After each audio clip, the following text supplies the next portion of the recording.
மனப்பாடமா தெரிந்த ஒரு வார்த்தை. நான் தேவ சமூகத்தில் அவருடைய வார்த்தைக்காய் காத்திருக்கும் பொழுது ஆண்டவர் சொன்ன ஒரே ஒரு வார்த்தை. 3வது வசனத்தை வாசிக்கலாம். அவன் நீர்க்கால்களின் ஓரமாய் நடப்பட்டு தன் காலத்தில் தன் கனியை தந்து இலை உதிராதிருக்கிற மரத்தை போல் இருப்பான். அவன் செய்வதெல்லாம் வாய்க்கும். அல்லேலூயா. கடைசி வார்த்தை எல்லாரும் வாசிக்கலாம். அவன் செய்வதெல்லாம் வாய்க்கும். இன்னொரு சொல்லுங்க. அவன் செய்வதெல்லாம் வாய்க்கும் அப்படிங்கிற வார்த்தையை ஆண்டவர் நமக்கு இந்த காலை வேளையில முதலாவது ஆராதனையில இந்த மாதத்தின் முதல் ஞாயிற்றுக்கிழமையா இருக்கிற இந்த நாள்ல இந்த வார்த்தையை கொடுக்கிறார். யார் செய்வதெல்லாம் வாய்க்கும்? இந்த உலகத்தில் இருக்கிற எல்லாரும் ஏதோ ஒன்றை செய்கிறார்கள். ஆனால் அது வாய்க்கணும், நான் நினைக்கிறது நடக்கணும், நான் செயல்படுறது அல்லது நான் முயற்சி பண்ணுகிறது நமக்கு என்ன செய்யணும்? வாய்க்கணும்னு நினைக்கிறோம். ஆனா தேவன் யாரை பார்த்து யாருக்கு அவன் செய்கிற எல்லாம் வாய்க்கும் அப்படின்னு ஆண்டவர் சொல்றார் அப்படின்னு நாம பார்த்தோம் என்றால், இங்கே அந்த 3வது வசனத்துல முதல்ல சொல்லப்பட்டிருக்குது, அவன் நீர்க்கால்களின் ஓரமாய் நடப்பட்டவன். முதலாவது ஆண்டவர் தெளிவா சொல்ற, நீர்க்கால்களின் ஓரமாய் நடப்பட்டவன் செய்வதெல்லாம் வாய்க்கும். ஆமென் சொல்லுங்களேன். அவன் எப்படி இருப்பான்? தன் காலத்தில் தன் கனியை தந்து. அப்படின்னா தேவன் ஒவ்வொன்றுக்கும் ஒவ்வொரு காலத்தை என்ன செஞ்சிருக்கிறாரு? நாம் நினைக்கிறதெல்லாம் நினைக்கிற பொழுதெல்லாம் வாய்க்கிறது இல்லை. அப்படி வாய்க்கவும் செய்யாது. இந்த நாட்களில் போய் யாராவது போய் இது பலாப்பழம் வாங்கிட்டு வர முடியுமா? முடியாது. ஏன்னா அது பலாப்பழம், அதாவது சக்கப்பழம். அந்த பக்கம் சக்கைம்பாங்க, நம்ம பலாப்பழம் சொல்லுவோம். பலாப்பழம் வாங்கணும்னா அந்த சீசனுக்காக வெயிட் பண்ணணும். அது ஒரு மார்ச் ஏப்ரல் அந்த மாதிரி டைங்களில் அது காய்க்கும். கிடைக்கிறது ஒரு மே மாதம் நமக்கு கிடைக்கும். தன் காலத்தில் தன் கனியை தந்து ஆண்டவர் ஒவ்வொருவருக்கும் ஒவ்வொரு காலங்களை என்ன செஞ்சிருக்கிறாரு? வைத்திருக்கிறார். ஆமென் சொல்லுங்களேன். அல்லேலூயா. அடுத்து சொல்றாரு, இலையுதிராதிருக்கிற மரத்தை போல இருப்பான். இலையுதிர்ந்த மரம் எப்படி இருக்கும் பார்க்க? இலை உதிர்ந்த மரம் பார்க்கிறதற்கு எப்படி இருக்கும்? மொட்டையா பார்க்க ரொம்ப விரும்புமா? எல்லாரும் போய் ஆஹா என்ன அழகா இருக்கு அப்படி சொல்லுவாங்களா? சுத்தமா இலை உதிர்ந்த மரத்தை பார்த்து. ஆனா பட்டை மரம்னு சொல்லுவாங்க. நல்ல கொழுமையும் செழுமையுமா நல்ல பச்சை பசேல்னு இருக்கிற மரத்தை பார்த்து என்ன செய்வாங்க? கொழுமையா இருக்கப்பான், போய் கொஞ்ச நேரம் உட்காருவோம் அந்த அடியில் அப்படின்னு நினைப்பாங்க. ஆண்டவர் சொல்றாரு, அப்படிப்பட்டதான அந்த இலை உதிராமல் எப்பொழுதும் பசுமையா இருக்கிற மரத்தை போல அவன் இருப்பான். அப்படி இருக்கிறவன் செய்யறது தான் வாய்க்கும். ஆமென் சொல்லுங்களேன். அல்லேலூயா. அப்படின்னா தேவன் என்ன சொல்றாருன்னா, உங்க காரியங்கள் வாய்க்கணும் அப்படின்னா நீங்க வாய்க்கா ஓரத்துல நடப்படணும்னு ஆண்டவர் சொல்றார். அல்லேலூயா. வாய்ப்பதற்கும் வாய்க்காலுக்கும் சம்பந்தம் இருக்கிறது. வாய்க்கால்கள் ஓரத்தில் நடப்பட்டவன் செய்வதெல்லாம் வாய்க்கும். அந்த வாய்க்கால் என்ன? அந்த வாய்க்கால் என்ன? ஆண்டவர் ஆரம்பத்திலேயே சொல்லிட்டார்.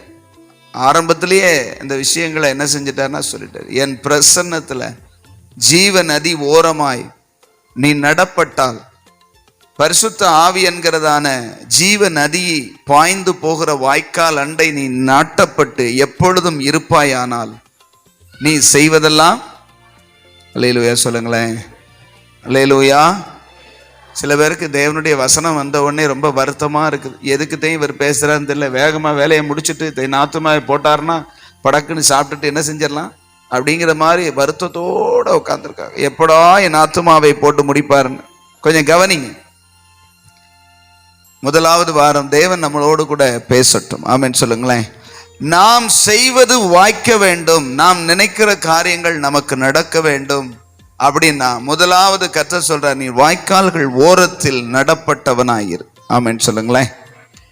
பரிசுத்த ஆவியாகிய ஜீவ நதி பாய்ந்து போகிறதான வாய்க்கால். வாய்க்கால்னா என்னது? வாய்க்கால்னா என்னது? நமக்கு தெரிகிற வாய்க்கால்லாம் சாக்கடை.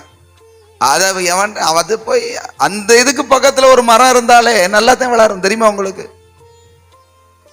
நீங்க இங்கிட்ட கொஞ்சம் தூரம் போனீங்கன்னா ஒரு பாலம் வரும்.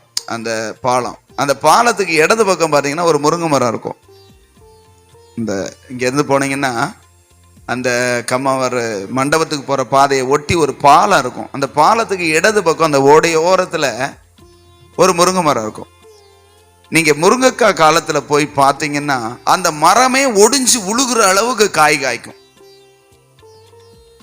ரோட்ல போறவங்களாம் எட்டி இப்படி பிடுங்குற அளவுக்கு இருக்கும்.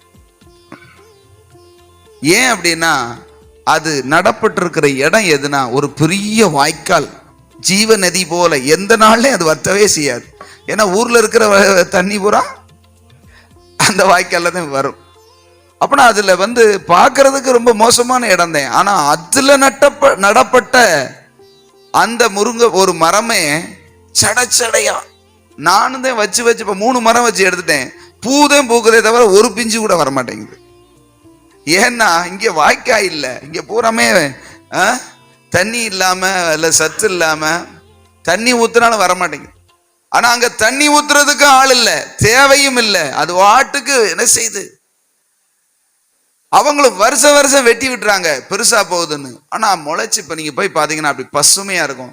அடுத்த வாரம் வரும்போது அப்படி காய் தொங்கும். அடுத்த வாரத்துல முற்றிடும். அதை முழுவதும் புடுங்கன்னா 2 மூடை 3 மூடை ஒரு சின்ன மரத்துல. லேலுவே சொல்லுங்களேன். ஏன்னா அது இருக்கிற இடம் எப்படிப்பட்ட இடம்? வாய்க்கால்கள் ஓரம். சரி, ஆவிக்குரிய வாய்க்கால் எது? நம்ம போய் ஒரு வாய்க்கால் ஓரத்துல நின்னுக்கிட முடியுமா? நாத்தம் புடுங்கிடும். ஆமென் சொல்லுங்க. நம்ம சொல்ற வாய்க்கால் நாம் செய்வது வாய்க்க வேண்டும் என்றால் நாம் வாய்க்கால்கள் ஓரம் நடப்படணும்னு சொல்றாரு. எந்த வாய்க்கால்? கழிவு தண்ணியா போற வாய்க்காலுக்கு ஓரத்துல நம்ம போய் வீடை கட்டி உட்காந்துக்கிட முடியுமா? அதையா சொல்றாரு? அல்லேலூயா. எதை சொல்றாரு? பரிசுத்த ஆவியனும் ஜீவ நதி பாய்ந்து போகிற சபையாகிய இடமாகிய வாய்க்கால். ஆமென் சொல்லுங்களேன்.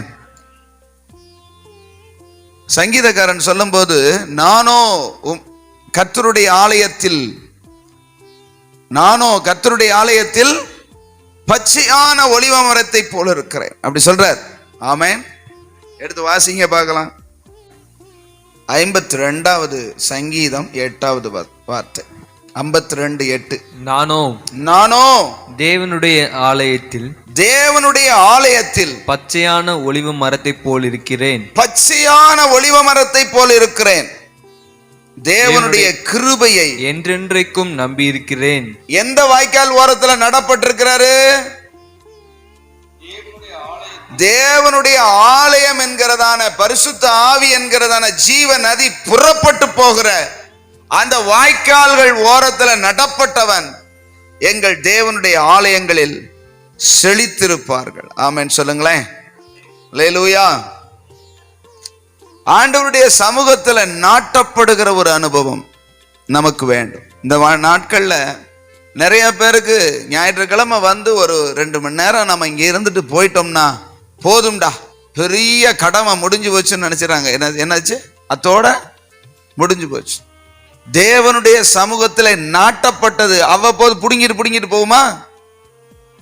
ஒரு மரம் இப்படி நட்டி வச்சிட்டீங்கன்னா அது எப்ப வரைக்கும் அது இருக்கும்?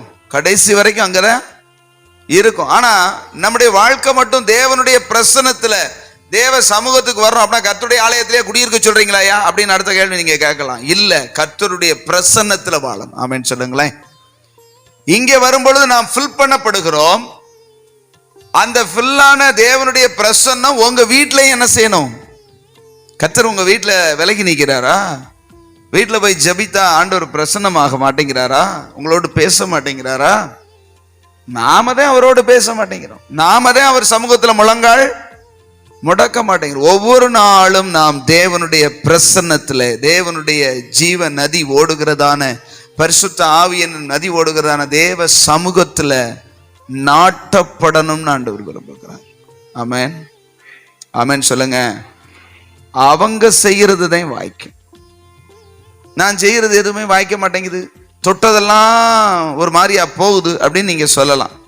ஏன் அப்படின்னா, நாம் நடப்பட்டிருக்கிற இடம் எதுனா தேவ சமூகம்ங்கிற தேவ பிரசன்னம் நிறைந்த தேவ சமூகத்துல நான் நாட்டப்படும். நிறைய பேருடைய வாழ்க்கையில தனிப்பட்ட ஜெபங்கள் இல்லை, தனிப்பட்டு தேவனோடு உறவு கிடையாது. ஏதோ சர்ச்சுக்கு வர்றோம், கொஞ்சம் நிம்மதியா இருக்கப்பா, கொஞ்சம் சந்தோஷமா, நல்லா பாட்டு பாடுறாரு, நல்லா கேட்கறதுக்கு நல்லா சேர்ந்து கொஞ்சம் கையை தட்டாமலும் இரு. இது கொண்டு சேராது, பத்தாது. ஆமென் சொல்லுங்களேன். அல்லேலூயா. இது பத்தாது. ஒரு வண்டி ஓடணும்னா அதுக்கு தக்கன பெட்ரோல் என்ன செய்யணும்? வேணும். ஒரு டிவிஎஸ் 50 இருக்கு அப்படின்னா அதுல 1 லிட்டர் ஊத்துனா எத்தனை கிலோமீட்டர் போகும்? ஒரு 50-60 கிலோமீட்டர் என்ன செய்யலாம்? 1 லிட்டர் பெட்ரோல் ஊத்துனா போகலாம். அதே 1 லிட்டரை தூக்கி பஸ்ல ஊத்துனா எத்தனை கிலோமீட்டர் போகும்? 4 கிலோமீட்டர் தான் போகும். இது 60 போகும், இது 4 தான் போகும். ஒரு பஸ் 4-4.5 கிலோமீட்டர் தான் போகும் 1 லிட்டருக்கு. ஏன் அப்படின்னா அதுக்கு உள்ள அளவு. உங்களுக்கு இருக்கிற பாரம், பிரச்சனை, உங்களுக்கு இருக்கிற சூழ்நிலைக்கு தக்கன நீங்க அதிகமா என்ன செய்யணும்? ஸ்டாண்ட் பண்ணணும். ஆமென் சொல்லுங்களேன். எந்த அளவுக்கு தேவ பிரசனத்தை நீங்க நிரப்புறீங்களோ அந்த அளவுக்கு உங்க வண்டி சுமூத்தா என்ன செய்யும்? போகும். பெட்ரோல் இல்லாத வண்டிக்கும் பெட்ரோல் இருக்கிற வண்டிக்கும் வித்தியாசம் என்ன? பெட்ரோல் இருக்கிற வண்டிக்கும் பெட்ரோல் இல்லாத வண்டிக்கும் உள்ள வித்தியாசம் என்ன? சொல்லுங்க. என்ன? ஆமென். இங்க இருந்தா தானே இங்க இருக்கணும். ஆமென் சொல்லுங்க. நான் பெட்ரோல் இருக்கணும்னு சொல்றேன். பெட்ரோல் இருக்கிற வண்டிக்கும் பெட்ரோல் இல்லாத வண்டிக்கும் என்ன வித்தியாசம்? பெட்ரோல் இருந்தா நம்மளை தூக்கிட்டு போகும், பெட்ரோல் இல்லாட்டி நம்ம தூக்கிட்டு போகணும். ஆமென் சொல்லுங்க. வண்டியை தூக்கிட்டு போறது லேசா, வண்டியில போறது லேசா?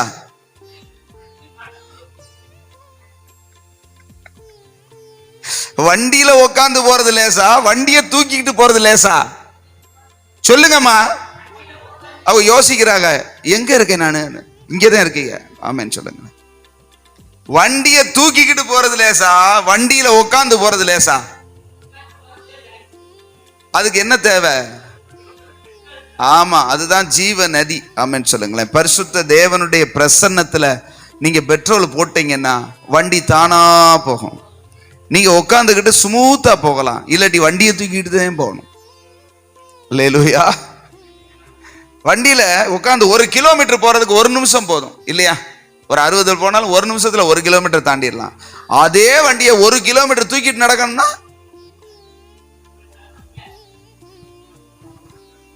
யோசிச்சுங்க. 1 கிலோமீட்டர் உங்களால வண்டியை தூக்கிட்டு போக முடியுமா? ஆனா வண்டியில உட்காந்தா 1 கிலோமீட்டர் 1 நிமிஷத்துல போயிடலாம். அல்லேலூயா. இன்னைக்கு நிறைய பேர் வண்டியை தூக்கிட்டு தான் போறாங்க. கஷ்டமா இருக்கு பாஸ்டர், வாழ்க்கையே ரொம்ப கஷ்டமா இருக்கு. டேய், வண்டியில பெட்ரோலை போடுறா, அது உன்னைய தூக்கிட்டு போயிடும். வண்டியில பெட்ரோலை போட்டா நம்மளை செட்டா, நம்ம பின்னாடி ஒரு ஆளை வச்சிருந்தா கூட தள்ளிட்டு போயிடும். ஆமென் சொல்லுங்க. நீங்க ஒரு ஆளை இழுத்துக்கிட்டு போகலாம், கூட்டிக்கிட்டு போகலாம், இல்லாட்டி 2 பேர் சேர்ந்து தூக்கிட்டு போகணும்.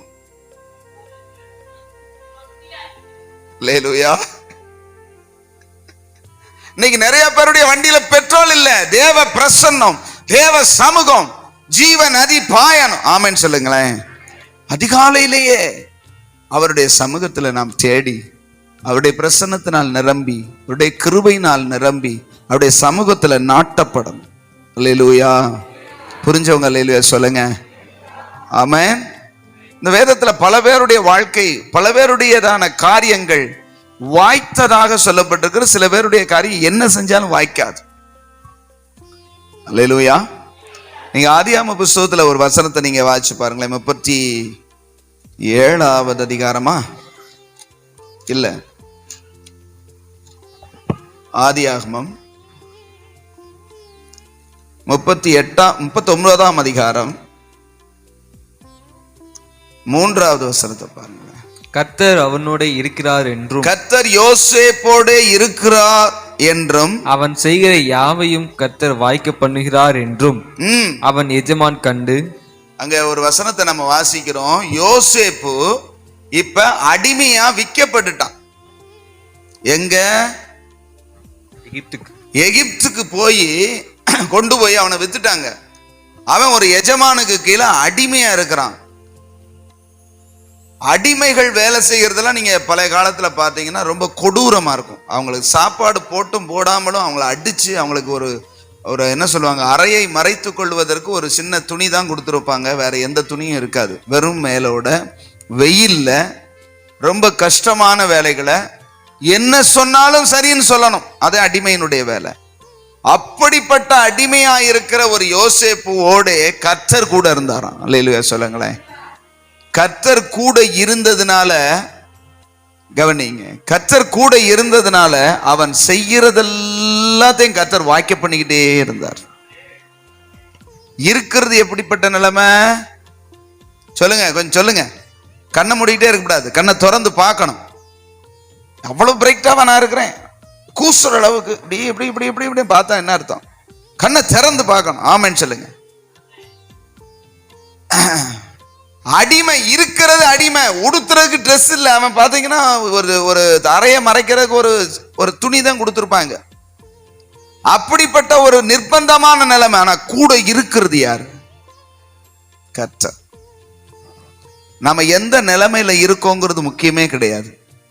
ஒருவேளை குபேரனா இருக்கலாம் அல்லது ஒரு கோமனாண்டியா இருக்கலாம், அதை பத்தி கவலைய. ஆமென் சொல்லுங்க. எந்த நிலைமையா இருந்தாலும் கர்த்தர் கூட இருக்க முடியும். அவர் ராஜாவுக்கு தான் கூட இருப்பார், நல்ல வசதியா இல்ல இல்ல, யாரோடும் விரும்புகிற எல்லாரோடும். ஆமென் சொல்லுங்களேன். அவர் சமூகத்துல இருந்து இவன் கர்த்தருக்கு பயப்படுகிறவனா இருந்தான், கர்த்தரை தன்னோடு வைத்துக் கொள்ளுகிறவனா இருந்தான், கர்த்தருக்கு உண்மை உள்ளவனா இருந்தான். நீங்க ஒரு 2-3 அதிகாரத்தெல்லாம் தாண்டி பாத்தீங்கன்னா அந்த 37 பாத்தீங்கன்னா யோசேப்பு அவங்க அப்பாவோட குடியிருக்கும் போது அவங்க அன்னைமாருக அவங்க சித்தி மகைங்க செய்யற அக்கிரமத்தை எல்லாம் அவங்க அப்பாட்ட வந்து என்ன செய்வானா? நீங்க முதல்ல போய் வாசிச்சு பாருங்க. 2வது வசனத்தை பாதிக்கு மேல வாசிங்க. தன் தகப்பனுடைய பாதிக்கு மேல தன் தகப்பனுடைய 37:2 மறுமனையாட்டிகள் குமாரரோட இருந்து அவர்களுடைய துன்மார்க்கத்தை தன் தகப்பனுக்கு சொல்லி வருவான். அவங்க செய்யற சேட்டைகளை. ஆமென் சொல்லுங்களேன். இவன் எப்பயுமே அப்பாவுக்கு உண்மையா இருப்பான். வீட்டில் இருக்கும்போது அப்பாவுக்கு உண்மையா இருந்தான். அடிமையா போனவனும் எஜமானுக்கு உண்மையா இருந்தான். ஏன்னா இவனுக்குள்ள உண்மைங்கிறது அந்த எதையும் மறைக்க தெரியாது. உத்தமமும் உண்மையுமா இருந்தவனை கர்த்தர் பார்த்தார். நான் உன் கூட இருக்கேன்ட்டார். ஆமென் சொல்லுங்களேன். யாரோடு உண்மையா இருக்காருன்னா, யாரோடு கர்த்தர் கூட இருக்காருன்னா உண்மையா இருக்கிறார். தன் தகப்பனுக்கு என்ன செய்வாங்கன்னா, இவங்க 4 பேரும் 10 பேரும் சேர்ந்து ஒரு ஆட்டுக்குட்டி அடிச்சு நல்லா என்னது பொங்கி தின்னுட்டு சுக்கா வச்சு தின்னுபட்டு அந்த தோலை கொண்டு வந்து, எப்பா அந்த கரடி வந்து உன்னை தின்றுச்சு பாம்பான். புரியுதா உங்களுக்கு? இவங்க செய்யற அக்கிரமத்தை, இவங்க செய்யற திருட்டுத்தனத்தை எல்லாம் இவன் வந்து என்ன செஞ்சிருவான்? லேலூயா லேலூயா சொல்லுங்க. இவங்க பண்றதெல்லாம் சேட்டையெல்லாம் வந்து அப்பாட்ட என்ன செஞ்சிருவான்? சொல்லி கொடுத்துருவான். ஏன்னா அப்பாவுக்கு மறைக்க சொத்துக்களை தேவையில்லாம என்ன செய்யறாங்க? அழிக்கிறாங்க. ஆனபடினால ஆண்டவர் சமூகத்துல இருக்கிற நாம அந்த யோசேப்பை போல உண்மை உள்ளவர்களா இருக்கணும். ஆமென் சொல்லுங்களேன். அல்லேலூயா. அவனோடு என்ன செஞ்சாரா? அங்க சொல்லப்பட்டிருக்கு, கர்த்தர் அவனோடே இருக்கிறார் என்றும் அவன் செய்கிற யாவையும் கர்த்தர் வாய்க்க பண்ணுகிறார் என்றும் அவனுடைய எஜமான் பார்க்கிற அளவுக்கு அவனுக்கு வாய்த்து கொண்டே இருந்தது. அவனுடைய காரியங்கள் எல்லாம் வாய்ச்சுக்கிட்டே இருக்கு. அல்லேலூயா. அவன் அப்படி இருக்கும்போது அவனுக்கு ஒரு ஆபத்து நேரிட்டது. அதுல அவன் உண்மையா இருந்தான். அவனுடையதான மனைவி, அந்த எஜமானுடையதான மனைவி இவனை தவறாய் நடத்தும் பொழுது அதிலும் உண்மையா இருந்தான். ஆமென் சொல்லுங்களேன். அதனால அவனுக்கு ஒரு இப்ப சிறைச்சாலையின் அனுபவம் வருகிறது. அதிலும் உண்மையா இருக்கிறான், அங்கேயும் உண்மையா இருக்கிறான். அந்த வசனத்தை, கடைசி வசனத்தை வாசிங்க. 22-23 வாசிங்க. சிறைச்சாலை தலைவன் சிறைச்சாலையில் வைக்கப்பட்ட யாவரையும் ஆ, யோசேப்பின் கையிலே ஒப்புவித்தான். ஆ, அங்கே அவர்கள் செய்வதில் எல்லாவற்றையும் ஆ. யோசேப்பு செய்வித்தான். கர்த்தர் அவனோடே இருந்தபடியினாலும் அவன் எதை செய்தானோ அவன் எதை செய்தானோ, அங்க சொல்லப்பட்டிருக்கு இதத்தேன்னு கிடையாது, அவன் எதை செஞ்சாலும், அல்லேலூயா சொல்லுங்களேன், எதை செய்தானோ அதை கர்த்தர் வாய்க்க பண்ணினபடினாலும். ஒரு மனுஷனோட கர்த்தர் இருந்தார்னா அவன் என்ன செஞ்சாலும் வாய்க்கும். ஆமென் சொல்லுங்களேன். அதனாலதான் அந்த வசனத்துல 1ஆம் அதிகாரத்துல நம்ம பார்க்கிறோம், அவன் செய்வது எல்லாம், சொல்லுங்க எல்லாம், நாம கர்த்தரோட இருந்து கர்த்தர் நம்மோடு இருந்து நம்முடைய உறவு சரியா இருந்தா என்ன செஞ்சாலும் வாய்க்கும். அல்லேலூயா, அல்லேலூயா சொல்லுங்க. அங்க சொல்லப்பட்டிருக்கிறது, வாய்க்க பண்ணினபடினாலும் அவன் வசமாயிருந்த யாதொன்றை குறித்தும் சிறைச்சாலை தலைவன் விசாரிக்க கூட இல்லை. அல்லேலூயா. எதை குறித்தும் தலைவன் விசாரிக்காத அளவுக்கு இவன் என்ன செஞ்சாலும் சரியா தான்டா செய்வான். அந்த நம்பிக்கை நமக்கு வேணும். நம்ம கையில கர்த்தர் ஒரு காரியத்தை கொடுத்தாரு, நம்ம கையில ஒரு பொறுப்பு கொடுத்தாரு, நம்ம கையில ஒரு சின்ன ஊழியத்தை கொடுத்தாருன்னா உண்மை உத்தமமா இருந்தா நம்மளை விசாரிக்கவே கூடாது. ஆமென் சொல்லுங்களேன். அல்லேலூயா. ஆண்டவருக்கு முன்பதாக நாம உண்மை உள்ளவர்களாக இருந்தா, ஆண்டவர் நமக்கு கொடுத்தவைகளில் சரியான ஒரு காரியத்துல நம்ம இருந்தா நம்ம எதை செஞ்சாலும் அதை வாய்க்க பண்ணுவோம். ஆமென் சொல்லுங்களேன். கர்த்தர் கூட இருக்கணும், அதுதான் மிக முக்கியம். இன்னைக்கு ஆண்டவர் சொல்றது என்னன்னா, உண்மையுள்ள மனுஷனோட கர்த்தர் என்ன செய்வாரு, கூட இருக்கிற. நம்ம வாசித்த 2 நாளாகமத்தின் புத்தகம் 27 வாச்சோம். 26 ஒரு வசனத்தை வாசிங்க. 26வது அதிகாரம் பக்கம் 572 5. தேவனுடைய தரிசனங்களில் புத்திமானாய் இருந்த சகரியாவின் நாட்களிலே தேவனை தேட மனதிணங்கியிருந்தான். அவன் கர்த்தரை தேடின நாட்களில் தேவன் அவன் காரியங்களை வாய்க்க செய்தார். இங்க யாரு அப்படின்னு கேட்டீங்கன்னா, அந்த யோதாம் ராஜாவினுடைய அப்பா உசியா ராஜா. நீங்க 3வது வசனத்தை வாசிச்சு பாத்தீங்கன்னா தெரியும், உசியா ராஜாவாகிற பொழுது 16 வயதாயிருந்தான் அப்படின்னு சொல்லப்பட்டிருக்கிறது. உசியா ராஜா என்ன செய்தான்னா, தேவனை தேட மனதிணங்கி இருந்தான். மனசுல இணக்கம் வந்தது. சொல்லுங்க, மனசுல ஒரு இணக்கம். இன்னைக்கு எத்தனை பேருக்கு மனசு இணக்கமா ஆண்டவரை தேடுறோம், அல்லது மனசு வருத்தமா தேடுறோம்? கர்த்தருடைய சமூகத்துக்கு போகிறதற்கு மனசு உற்சாகமா போறதற்கு நிர்பந்தத்தின் நிமித்தம் வர்றதுமா இருக்கு. கவனிங்க, வசனத்தை கவனிங்க. அல்லேலூயா. அங்க சொல்லப்பட்டிருக்கு மனதிணங்கி இருந்தான். அப்படின்னா மனசுல இணக்கமா இருந்தான்னு அர்த்தம். தேவனுடைய காரியங்கள்ல நமக்கு இணக்கம் இருக்கா? கர்த்தரை தேடுவதற்கு ஒரு சுணக்கம் இருக்கா, இணக்கம் இருக்கா?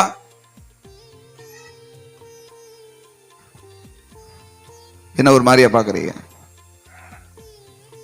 சுணக்கமா இருக்கு அப்படிம்பாங்க நம்ம மக்கள். சுணக்கம்னா எத்தனை பேருக்கு புரியுதுன்னு தெரியல. ஆண்டவருடைய சமூகத்துக்கு போனாலே ஒரு சுணக்கம். ஆனா ஆண்டவர் எதிர்பார்க்கிறது ஒரு இணக்கம். பக்கத்துல சொல்லுங்க, சுணக்கமா இணக்கமா. கையை பிடிங்க, கொஞ்சம் முழிக்கட்டும். சில பேரை கவுத்திடுறான். ஆமென் சொல்லுங்களேன். பக்கத்துல கையை பிடிச்சு சொல்ல வேண்டியது எந்த இருக்குல்ல, இணக்கமா சுணக்கமா சொல்லுங்க. இணக்கமா சுணக்கமா. இந்த செய்தியின் தலைப்பு அப்படி வச்சிடலாமா? இணக்கமா சுணக்கமா. அல்லேலூயா சொல்லுங்க. அந்த கர்த்தரம்மாவை ஏன் கைவிட்டீங்கன்னு தெரியல, எங்க அத்தையை கைவிட்டீங்க. அந்த பக்கத்துல 2 பேருக்கு பிடிங்க. ஆமா, கையை பிடிச்சு சொல்லுங்க, இணக்கமா சுணக்கமா. கர்த்தரை தேடுவதில் இணக்கமா சுணக்கமா. அப்படின்னா என்னங்கிறாங்க. ஐயோ, இதுல எங்க போய் தள்ளைனே தெரியல. ஐயா, ஆண்டவர் சொல்றதுக்கு இணங்கி போறது இணக்கம்.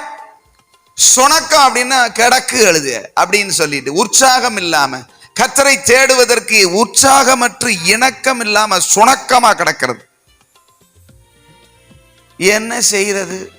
ஞாயிற்றுக்கிழமை ஆயிடுச்சு, போகாட்டா பாஸ்டர் போன் பண்ணுவாரு, பக்கத்து வீட்டுக்காரி என்ன நீ ஞாயிற்றுக்கிழமை போலையான்னு அவமானப்படுத்திடுவா. அதனால நான் என்ன செய்யறது?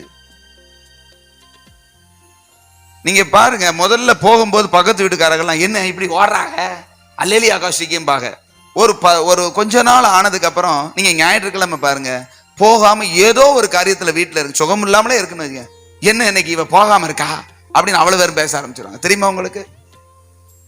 ஏன்னா ஞாயிற்றுக்கிழமை நம்ம போவோம்னு அவங்க முடிவு பண்ணி வச்சிருக்காங்க. போகாட்டினாதான் சிக்கல். ஆமென் சொல்லுங்க. என்ன இன்னைக்கு போகல, என்ன இன்னைக்கு போகல, எல்லாரும் கேட்டுப்படுவாங்க. அல்லேலூயா. ஆண்டவர் எதிர்பார்க்கிறது நீ என்னோட இணக்கமா இருக்கணும்னு நினைக்கிறார். இணக்கம்னா என்னங்க? அவரோடு இணைந்து ஆர்வமா அவர் சொல்றதுக்கு கீழ்ப்படிகிறதற்கு செய்யறதுக்கு இணங்குதல். ஆமென் சொல்லுங்களேன். அவன் மனது இணங்கி இருந்தான். அவன் கர்த்தரை தேடின நாட்களில் தேவன் அவன் காரியங்களை வாய்க்க செய்தார். ஆமென் சொல்லுங்களேன். நீங்க பின்னாடி போய் இந்த ஒரு 10 வசனத்தை வாசிச்சு பாருங்க, என்னென்னமெல்லாம் வாய்க்க பண்ணினார், என்னென்னமெல்லாம் செஞ்சான்னு சொல்லி. அந்த உசியா ராஜா ஒரு வெள்ளாண்மை பிரியனா இருந்தானா. அல்லேலூயா. வெள்ளாண்மை பிரியன்னா பயிரிடுகிறவன். அவன் அவ்வளவு ஒரு பிரியமா இருந்து என்னென்னமோ செஞ்சான், எல்லாமே வாய்ச்சது. அல்லேலூயா சொல்லுங்களேன். கடைசியா அந்த 15வது வசனத்தை வாசிச்சு பாருங்க, அதுலயே 26:15. கோபுரங்கள் மேலும் அலங்க கோடிகள் மேலும் நின்று அம்புகளையும் பெரிய கற்களையும் பிரயோகிக்கிறதற்கு நிபுணரான தொழிலாளிகள் கற்பித்த எந்திரங்களையும் அவன் எருசலேமில் உண்டாக்கினான். அப்படியே அவன் கீர்த்தி வெகு தூரம் பரம்பிற்று. அவனுடைய கீர்த்தி வெகு தூரமாய் பரம்பிற்று. அவன் பலப்பட்டு மட்டும் ஆச்சரியமாய் அவனுக்கு அனுகூலம் உண்டாயிற்று. ஆச்சரியமான ஒரு அனுகூலம். அல்லேலூயா சொல்லுங்க. எப்படிப்பட்ட அனுகூலம்? அனுகூலம்னாலே நல்ல விஷயம். ஆச்சரியப்படும்படியான ஒரு அனுகூலம் எப்ப கிடைச்சதுன்னா, கர்த்தரை உண்மையா தேடும் பொழுது, அவரோடு மனது இணங்கி இருந்த பொழுது. ஆமென் சொல்லுங்களேன். அவன் செய்கிறது எல்லாவற்றிலும் கர்த்தர் வாய்க்க பண்ணார்னா, என்ன செஞ்சானோ, தேசத்தை பலப்படுத்தினா, ஆனா கெட்டுனா, வெள்ளாண்மை செஞ்சா, எல்லாம் எதிரி நாட்டுல போய் போர் தொடுத்தா, அது ஜெயிச்சு பெலிஸ்தர் தேசத்துல போய் பட்டணம் கட்டினானா. நீங்க போய் வாய்ச்சு பார்த்துக்கோங்க, டைம் இல்லாதனால சொல்றேன். எதிரி நாட்டுக்குள்ள போய் ஒரு பட்டணத்தையே கட்டுறான், தன்னுடைய ராஜதானியை கட்டுகிறான். அப்படிப்பட்ட காரியங்களை என்ன செஞ்சாலும் கர்த்தர் வாய்க்க பண்ணுகிறார். அல்லேலூயா சொல்லுங்களேன். அங்க வசனத்துல பார்க்கிறோம், கடைசியில ஆச்சரியமாய் அவனுக்கு அனுகூலம் உண்டாயிற்று. காரணம் என்ன? கர்த்தர் அவனோடு இருந்தார். அவன் தேவனோடு மனது இணங்கி இருந்தான். சொல்லுங்க. தேவனோடு தேவன் சொல்லுகிறதை கேட்பதற்கு அவன் மனது இணக்கமாய் இருந்தது. ஆனா ஒரு விஷயம் வந்தது தெரியுமா உங்களுக்கு? ஆச்சரியமா அனுகூலம் ஆயிருச்சு, எல்லாம் நல்லா நடக்குது. திடீர்னு மேட்டிமே வந்துருச்சு. திடீர்னு என்ன செஞ்சிருச்சு? அடுத்த வசனத்தை வாசி பாருங்க, 16. அவன் பலப்பட்ட போது, ஆச்சரியமா அனுகூலமாய் பலப்பட்டு பயங்கரமா இருக்கிறான். அப்பம்போது தனக்கு கேடுண்டாகும் மட்டும் அவனுடைய மனம் மேட்டிமையாகி தன் தேவனாகிய கர்த்தருக்கு விரோதமாக மீறுதல் செய்து தூபபீடத்தின் மேல் தூபம் காட்ட. அல்லேலூயா. ஐயா, பலப்பட்டான், நல்லதுதான், ஆச்சரியமா அனுகூலமானது. அப்படிப்பட்ட நேரத்துல மேட்டிமை வந்துடக்கூடாது. மேட்டிமை ஒருத்தனுக்குள்ள வந்துருச்சு அப்படின்னா அவன் முதல்ல கர்த்தருக்கு விரோதமா தான் செய்வான். கவனிக்கிறீங்களா? யாருடைய உள்ளம் மேட்டிமை? எனக்கெல்லாம் தெரியும். நான் எப்படிப்பட்ட தெரியுமா? எவ்வளவு பலசாலின்னு தெரியுமா? எதிரிகள் பட்டணத்துக்குள்ள போய் நான் ராஜதானியை கட்டினவன் அப்படின்னு சொல்லி ஆண்டவர் தான் அனுகூலப்படுத்தினார். ஆமென் சொல்லுங்களேன். கர்த்தர் தான் உதவி செஞ்சார். எல்லாத்தையும் வாய்க்க பண்ணது யாரு? அவருக்கு விரோதமாக, அங்க சொல்லப்பட கர்த்தருக்கு விரோதமாக மீறுதல் செய்தான். என்ன விளைவு வந்தது தெரியுமா? வாழ்நாளெல்லாம் குஷ்டரோகியா இருந்து ஒரு தனி வீட்டுல அடைக்கப்பட்டு, நீங்க வீட்டுல போய் அந்த இதை முழுசும் வாசிச்சுக்கோங்க. அந்த 21 வாசிங்க. ராஜாவாகிய உசியா தன் மரண நாள் மட்டும், மரண சாகர வரைக்கும் அவன் குஷ்டரோகியா இருந்தான். அல்லேலூயா. அந்த நாட்கள்ல குணமாக்கவே முடியாத ஒரு நோய்னா என்னது? குஷ்டரோகம். இப்பதான் அதுக்கு மருந்து இருக்கு. இப்ப கேன்சர் போல, இப்ப குணப்படுத்த முடியாத நோய்களை போல ஆண்டவருக்கு விரோதமா செஞ்ச உடனே அவன் செஞ்ச அந்த ஸ்பாட்ல, நீங்க வீட்டுல போய் வாசிச்சுக்கோங்க, அந்த நேரத்திலே அவன் நெற்றியில் குஷ்டம் உண்டாயிற்று அப்படி சொல்லப்படும். நெத்தியில குஷ்டம் வந்த உடனே அப்படி அதுக்கப்புறம் அவனை ஒதுக்கி வச்சாங்க, தனியா ஒரு வீட்டுல வச்சாங்க.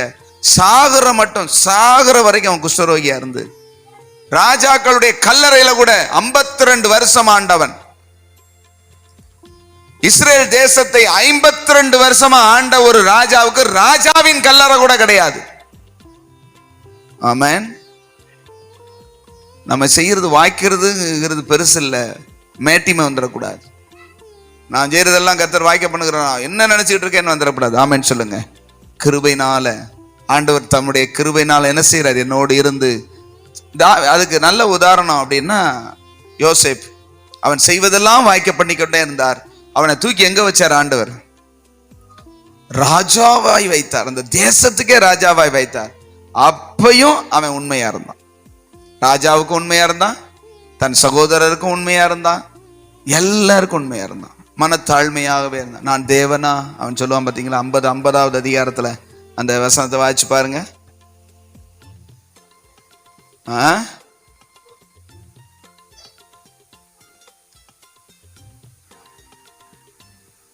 50வது ஆதியாகமம்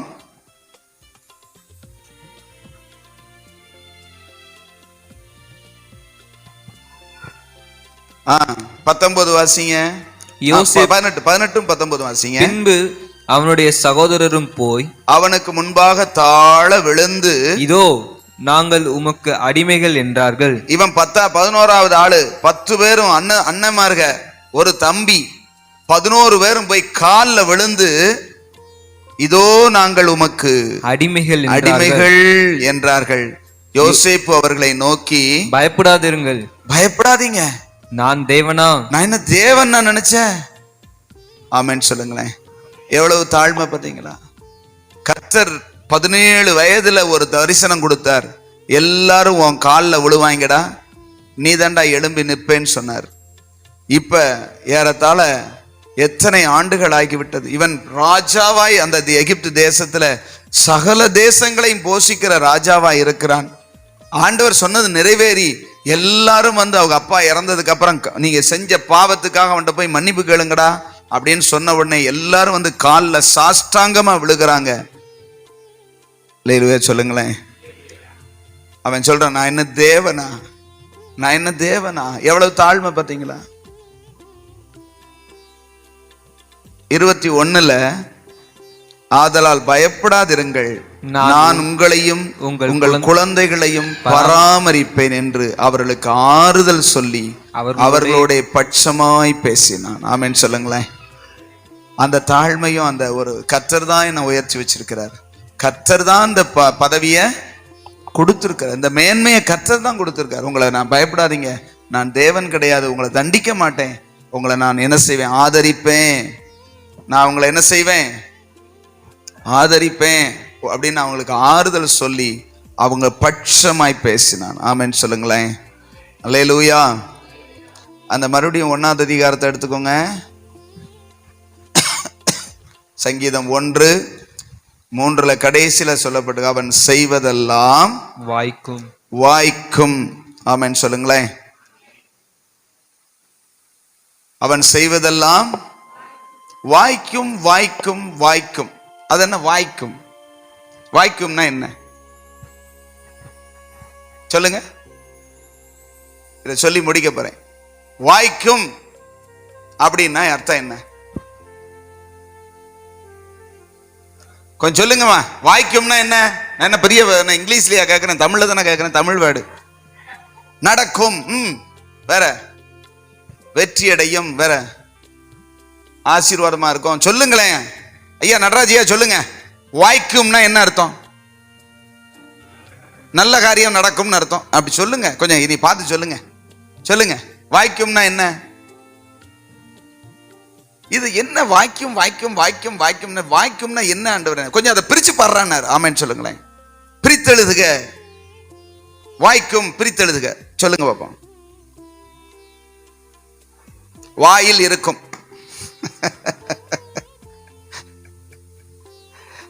ஐயா, கர்த்தர் உனக்கு கொடுக்கிற நன்மை நீ அனுபவிப்பேன்னு அர்த்தம். அல்லேலூயா சொல்லுங்க. கைக்கு எட்டினது அப்படி சொல்லுவோம்ல, அதுதான் வாய்க்காம போச்சு. ஐயா, கைக்கு எட்டினதுயா, வாய் கேட்டலையா. வாய் கேட்டிருச்சுன்னா வாயில் இருக்கும். ஆமென். அப்படின்னா என்னன்னா, நீ அனுபவிப்பேன்னு அர்த்தம். நாம் அனுபவிப்போம்னு அர்த்தம். வாய்க்கும் வாய்க்கும்னா கர்த்தருடைய நன்மையை நாம் சொல்லுங்க அனுபவிப்போம் அப்படின்னு அர்த்தம். நான் இந்த வசனத்தை எல்லாம் தியானிச்சு முடிச்சோம். அது என்ன வாய்க்கும் வாய்க்கும் சொல்றீர, என்னையா வாய்க்கும் சொன்னேன். வாய்க்கு உனக்கு அனுபவிக்க கிடைக்கும்டான்னு. ஆமென் சொல்லுங்களேன்.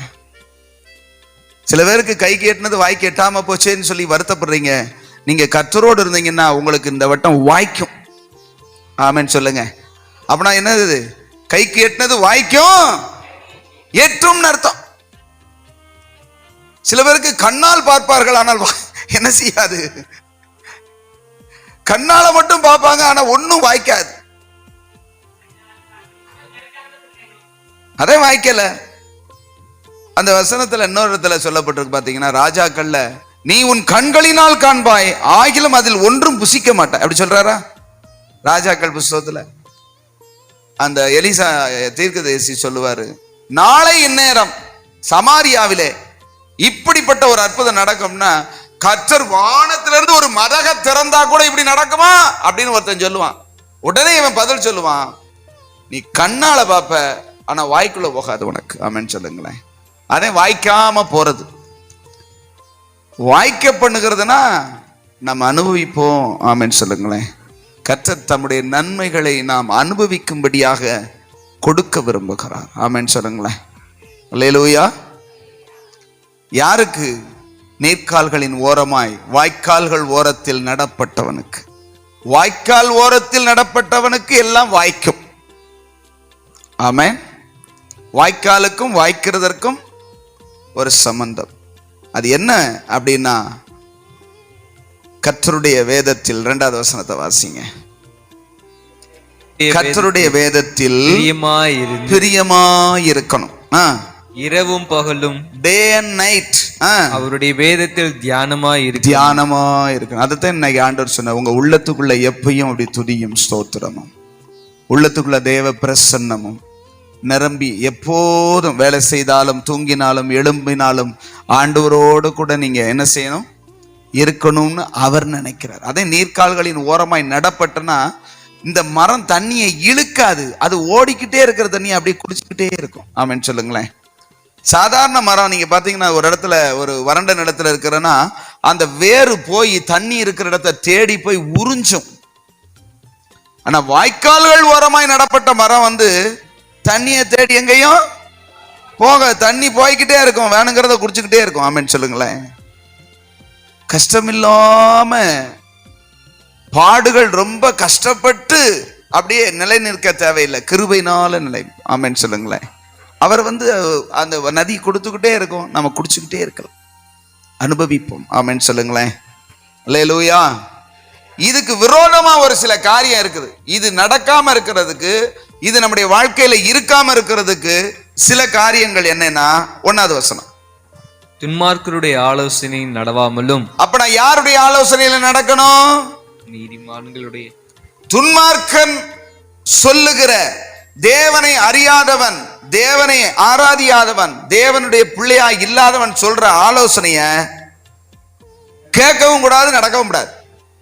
அடுத்து, பாவிகளுடைய வழியில் நில்லாமலும். பாவிகள் எப்படிப்பட்ட வழிகளிலே நின்று நடக்கிறார்களோ செய்கிறார்களோ அதிலே நில்லாமலும். பரியாசக்காரர் உட்காரும் இடத்தில் உட்காராமலும். சில பேருக்கு இந்த இடம் ரொம்ப பிடிக்கும். எந்த இடம்? எந்த இடம்? இந்த 3வது இடம். பரியாசக்காரர் அப்படின்னா அரட்டை அடிக்கிறது. என்னங்க டிவி பார்த்துட்டு இருக்கியா அப்படின்னா, நான் படமெல்லாம் பார்க்க மாட்டேன் சார். அப்படி ஜோக்கு போட்டாங்களா, அப்படி போட்டு போட்டு பார்த்து சிரிச்சுக்கிட்டே கொஞ்ச நேரம் சந்தோஷமா. ஏன் ஜோக்கை பார்த்தா தான் சந்தோஷமா இருப்பியா? படம் பார்க்க மாட்டாங்க, ஆனா காமெடியா பார்த்து சிரிச்சுக்கிட்டு இருப்பாங்க. வாழ்க்கை காமெடியா போயிடும். அல்லேலூயா. பரியாசம் பண்ண அந்த நீங்க ஜோக்க பாத்தீங்கன்னா, யாரையாவது ஒரு ஆளை என்ன செய்வாங்க, பரியாசம் பண்ணி பகடி பண்ணி ஒரு ஒரு பைத்திய மாதிரி நடிக்க வச்சு அல்லது கோமாளி மாதிரி நடிக்க வச்சு நம்மளை சிரிக்க வைக்கிறாங்க இல்லையா? அதுதான் பரியாசம் பண்ணுது. தேவன் உண்டாக்கின மனுஷனை ஒருத்தன் இழிவா பேசினாலே கர்த்தருடைய கோபம் அவனுக்கு. இந்த சிறியரில் ஒருவனையும் அற்பமா கேவலமா நினைக்க கூடாது. ஆமென் சொல்லுங்களேன். அப்படி இருக்கும்போது ஒரு மனுஷனை அடிக்கிறதையும் ஒரு மனுஷனை ரொம்ப பாடாப்படுத்துறதையும் பார்த்து நம்ம சிரிச்சுக்கிட்டு இருந்தா என்ன அர்த்தம்? பரியாசக்காரர் முன்பதாக பரியாசக்காரர் உட்காரும் இடத்தில் உட்காராமலும். அந்த காலத்துல டிவி இல்லை, இல்லாட்டி சொல்லியிருப்பார் நல்ல ஒரு டிவிக்கு முன்னாடி உட்காந்து ஜோக்கு பார்க்காமலும் எழுதியிருப்பாரு. இப்ப அப்ப இல்ல, இப்பதான் டிவி இருக்கு. இன்னைக்கு அநேகருடைய வாழ்க்கை என்ன ஆகுது, டைம் போகல அதனால உட்காந்து படம் பார்க்கிறோம், அல்லது அதனால உட்காந்து ஒரு சீரியல் பார்க்கிறோம், அல்லது அதனால உட்காந்து ஜோக்குகளை பார்த்துக்கிட்டு சிரிச்சுக்கிட்டு ஒரு நாளும் வாய்க்காது. இருதயத்துல தேவ சமாதானம் இருக்காது. ஸ்தோத்திரம், துதி, மகிமை, தேவ பிரசன்னம் இருக்கவே செய்யாது. வறண்டு போயே கிடக்கும். இதெல்லாம் தவிர்த்தரும். ஆமென் சொல்லுங்களேன். அதுக்கு பதிலா தான் 2வது வசனம் சொல்லுது, கர்த்தருடைய வேதத்தில் பிரியமாயிருந்து தியானமாயிருக்கணும். ஆமென். அப்படி செஞ்சா வாழ்க்கை பசுமையா இருக்கும். செஞ்சது வாய்க்கும். வாய்க்கும்னா ஆண்டவருடைய ஆசீர்வாதங்கள் நம்முடைய வாழ்க்கையிலே பலிக்கும். ஆமென் சொல்லுங்களேன். அப்படி கண்களை மூடி தேவ சமூகத்துல ஹல்லேலூயா எல்லாம் எழும்பி நிற்கலாமா? கொஞ்ச நேரம், ஒரு 2 நிமிஷம். மறுபடியும் நம்ம முழங்கால் படியிட போறோம், அதனால எல்லாம் எழும்பி நிற்கலாம். அப்படி எழும்புங்க. ஹல்லேலூயா ஜீசஸ். கர்த்தருடைய வேதத்துல பிரியமாயிருந்து இரவும் பகலும் அவருடைய வேதத்துல தியானமாயிருந்து ஒரு மனுஷன் வருவானானால் அவன் செய்கிற எல்லாவற்றையும் கர்த்தர் வாய்க்க பண்ண போதுமானவராயிருக்கிறார். ஹல்லேலூயா ஹல்லேலூயா. இந்த வருஷத்துல இந்த முதல்ல வந்திருக்கிற உங்களுக்கு கர்த்தர் சொல்ல, நீ செய்கிறத நான் வாய்க்க பண்ண நான் உன் கூட இருக்க விரும்புறேன். நீ எதை செய்யறியோ, எதை ஆசைப்படுறியோ அது வாய்க்கணும், அது உனக்கு கிடைக்கணும், உனக்கு நன்மையா இருக்கணும்னா நான் உன் கூட இருக்கணும். நீ காரியங்கள்ல சித்தி உள்ளவனா வாய்க்க பண்ணுகிறவனா இருக்கணும்னா நான் உன் கூட இருக்கணும்.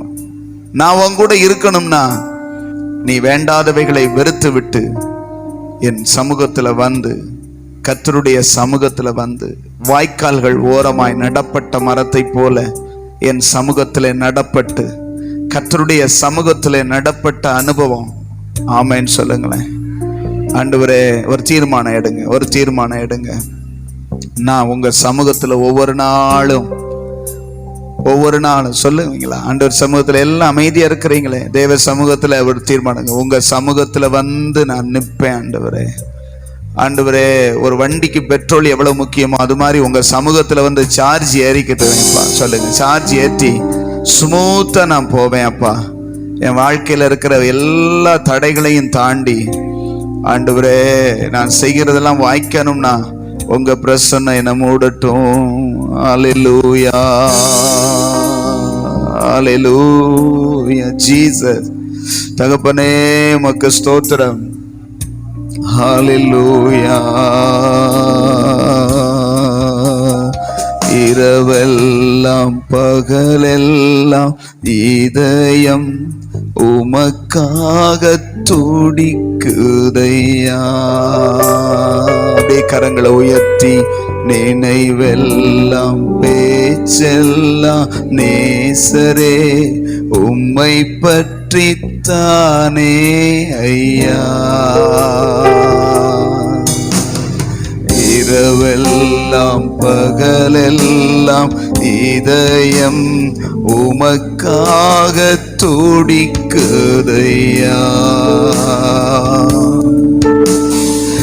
நினைவெல்லாம் பேச்செல்லாம் நேசரே உம்மை பற்றித்தானே ஐயா. மறுபடியுமாய் இரவெல்லாம் பகலெல்லாம் இதயம் உமக்காக துடிக்குதையா. அந்த வருஷம் முழுவதுமாய் நினைவெல்லாம் பேச்செல்லாம் நேசரே உம்மை பற்றித்தானே ஐயா. உன்னத தேவனே என் இயேசுராஜனே. அப்பாவை பார்த்து உம்மோடு இணைந்திட என் உள்ளம் ஏங்குதையா. உம்மோடு வாழ்ந்திட என் உள்ளம் ஏங்குதையா.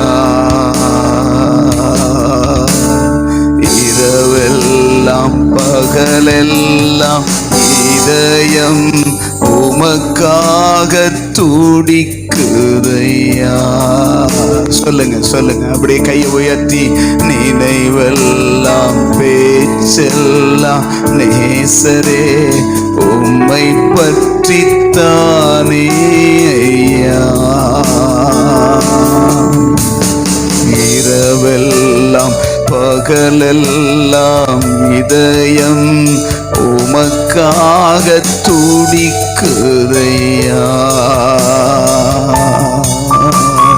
நினைவெல்லாம் பேச்செல்லாம் நேசரே உம்மை பற்றித்தானே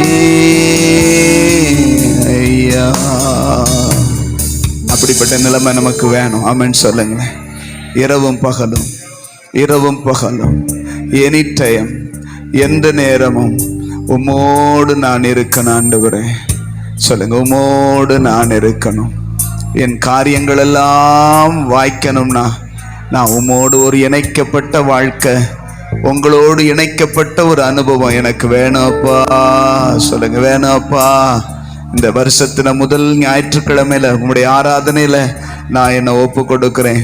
நான் துன்மார்க்கருடைய ஆலோசனையில நடக்காமலும் பாவிகளுடைய வழிகளில் நிற்காமலும் பரியாசக்காரர் உட்காருகிற இடத்துல நான் உட்கார மாட்டேன் ஆண்டவரே. சொல்லுங்க, 4 பேர் உட்கார்ந்து பேசுற கேலி பண்ணுகிற இடத்துல நான் உட்காராம தனித்து உட்கார்ந்த தேவ சமூகத்துல உம்மோடு உறவாடுவேன். சொல்லுங்க பார்க்கலாம். அல்லேலூயா. உங்க வாழ்க்கையில் இருக்கிற பள்ளங்களை கர்த்தர் நிரப்ப போகிறார். உங்க வாழ்க்கையில் இருக்கிற குளங்களை போன்ற அனுபவங்கள் எல்லாம் மாறப்போகிறது. ஆமென் சொல்லுங்களேன். தேவ சமூகத்தினால கர்த்தர் நிரப்ப போகிறார். உன்னுடைய காரியங்கள் எல்லாம் வாய்க்க பண்ண போகிறார். நீ தேவ சமூகத்துல எத்தனை அதிகமா இருக்க இருக்க இருக்க இருக்க நீ நினைக்கிறது, நீ விரும்புகிறது, நீ செய்கிறது எல்லாவற்றையும் கர்த்தர் வாய்க்க பண்ண போதுமானவராயிருக்கிறார். வாய்க்க பண்ணவர் போதுமானவராயிருக்கிறார். ஹல்லேலூயா. அவன் செய்வதெல்லாம் வாய்க்கும், அவன் செய்வதெல்லாம் வாய்க்கும். யோசேப்பு செய்ததெல்லாம் கர்த்தர் வாய்க்க பண்ணினாரு. அவன் என்ன செஞ்சாலும் வாய்க்க பண்ணாரு. உசியா மனது இணங்கினதுனால அவன் செஞ்சதெல்லாம் வாய்க்க பண்ணாரு. ஆமென் சொல்லுங்களேன். அவன் என்னென்ன செஞ்சானோ அவளும் வாய்க்க பண்ணாரு, பலப்பட்டான். ஓ ஹல்லேலூயா. உங்க வழிகளை கர்த்தருக்கு நேராக்குறீங்களா? ஆண்டவரே, கோணலும் மாறுபாடுமான வழியை விட்டு நான் உங்க வழியில வர்றேன்ப்பா. சொல்லுங்க, உண்மையா உண்மை தேடுவேன்ப்பா, உமக்கு பிரியமா வாழுவேன்ப்பா. சொல்லுங்களேன், ஆண்டவர்கிட்ட சொல்லுங்களேன். அப்படி அப்பா ஆண்டவர் உங்க சமூகத்துல நின்று உம்மிடத்துல சொல்றேன், இனி உம்மைத்தான் தேடுவேன், உம்மையே பாடுவேன், உமக்காக ஓடுவேன், உமக்கே நான் பிரியமாய் ஆராதனை செய்வேன். நீங்க என்னோடு இருக்கணும், நான் உங்களோடு இருக்கணும். ஆமென். அல்லேலூயா. பிரசன்னமே, தேவ பிரசன்னமே, போதுமே என் வாழ்விலே பிரசன்னமே தேவ பிரசன்னமே போதுமே என் வாழ்விலே நீங்க இல்லாத ஒரு நொடி கூட என் வாழ்வில் வேண்டாமையா ஏசையா நீங்க இல்லாத ஒரு நொடி கூட என் வாழ்வில் வேண்டாமையா என்னோடு நீர் இருப்பதே என் வாழ்வின் மேன்மையா என்னோடு நீர் வருவதே என் வாழ்வின் பாக்கியமையா. ஆண்டவர் உங்களோடு இருக்கிறது தான். என்னோடு நீர் இருப்பதே என் வாழ்வின் மேன்மையா என்னோடு நீர் வருவதே என் வாழ்வின் பாக்கியமை. உம்மை விட்டு பிரிக்கும் பாவங்களை முழு மனதோடு வெறுப்பேனையா. உம்மை விட்டு பிரிக்கும் பாவங்களை முழு மனதோடு வெறுப்பேனையா. பரிசுத்தமில்லாமல் உமது முகம் ஒரு நாளும் தரிசிக்க முடியாதையா. பரிசுத்தம் இல்லாமல் உமது முகம் ஒரு நாளும் தரிசிக்க முடியாதையா. பிரசன்னமே தேவ பிரசன்னமே போதுமே என் வாழ்விலே பிரசன்னமே தேவ பிரசன். அந்த பிரசன்னம் உங்களை மூடுது. இந்த பிரசன்னத்தை காத்துக்கொள்ளுங்க. நீங்க இல்லாத ஒரு நொடி கூட என் வாழ்வில் வேணாமையா ஏசையா. நீங்க சொல்லுங்க சொல்லுங்க.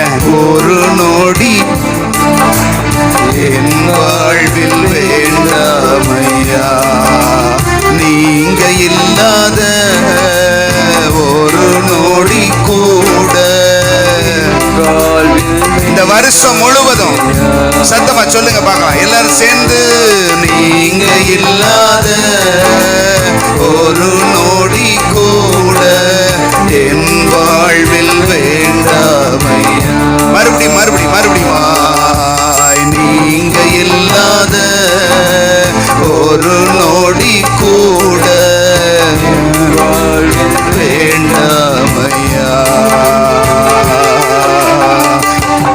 அவரோடு கூட நீங்க வாழ வாழ வாழ வாழ.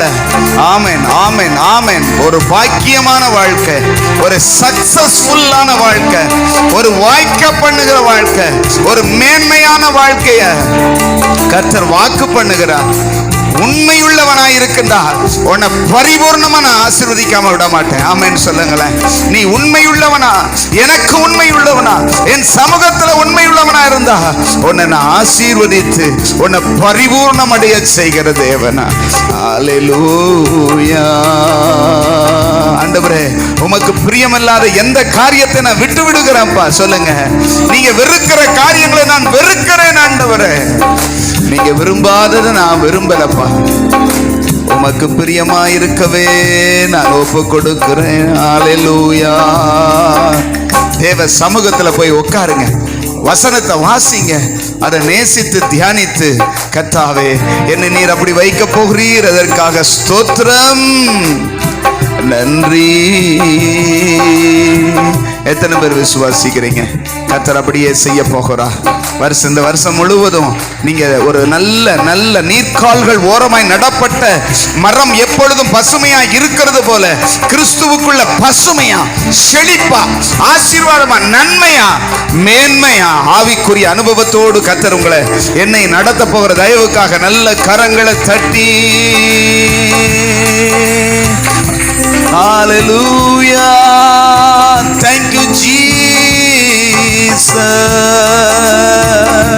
Thank you Jesus. Thank you Jesus.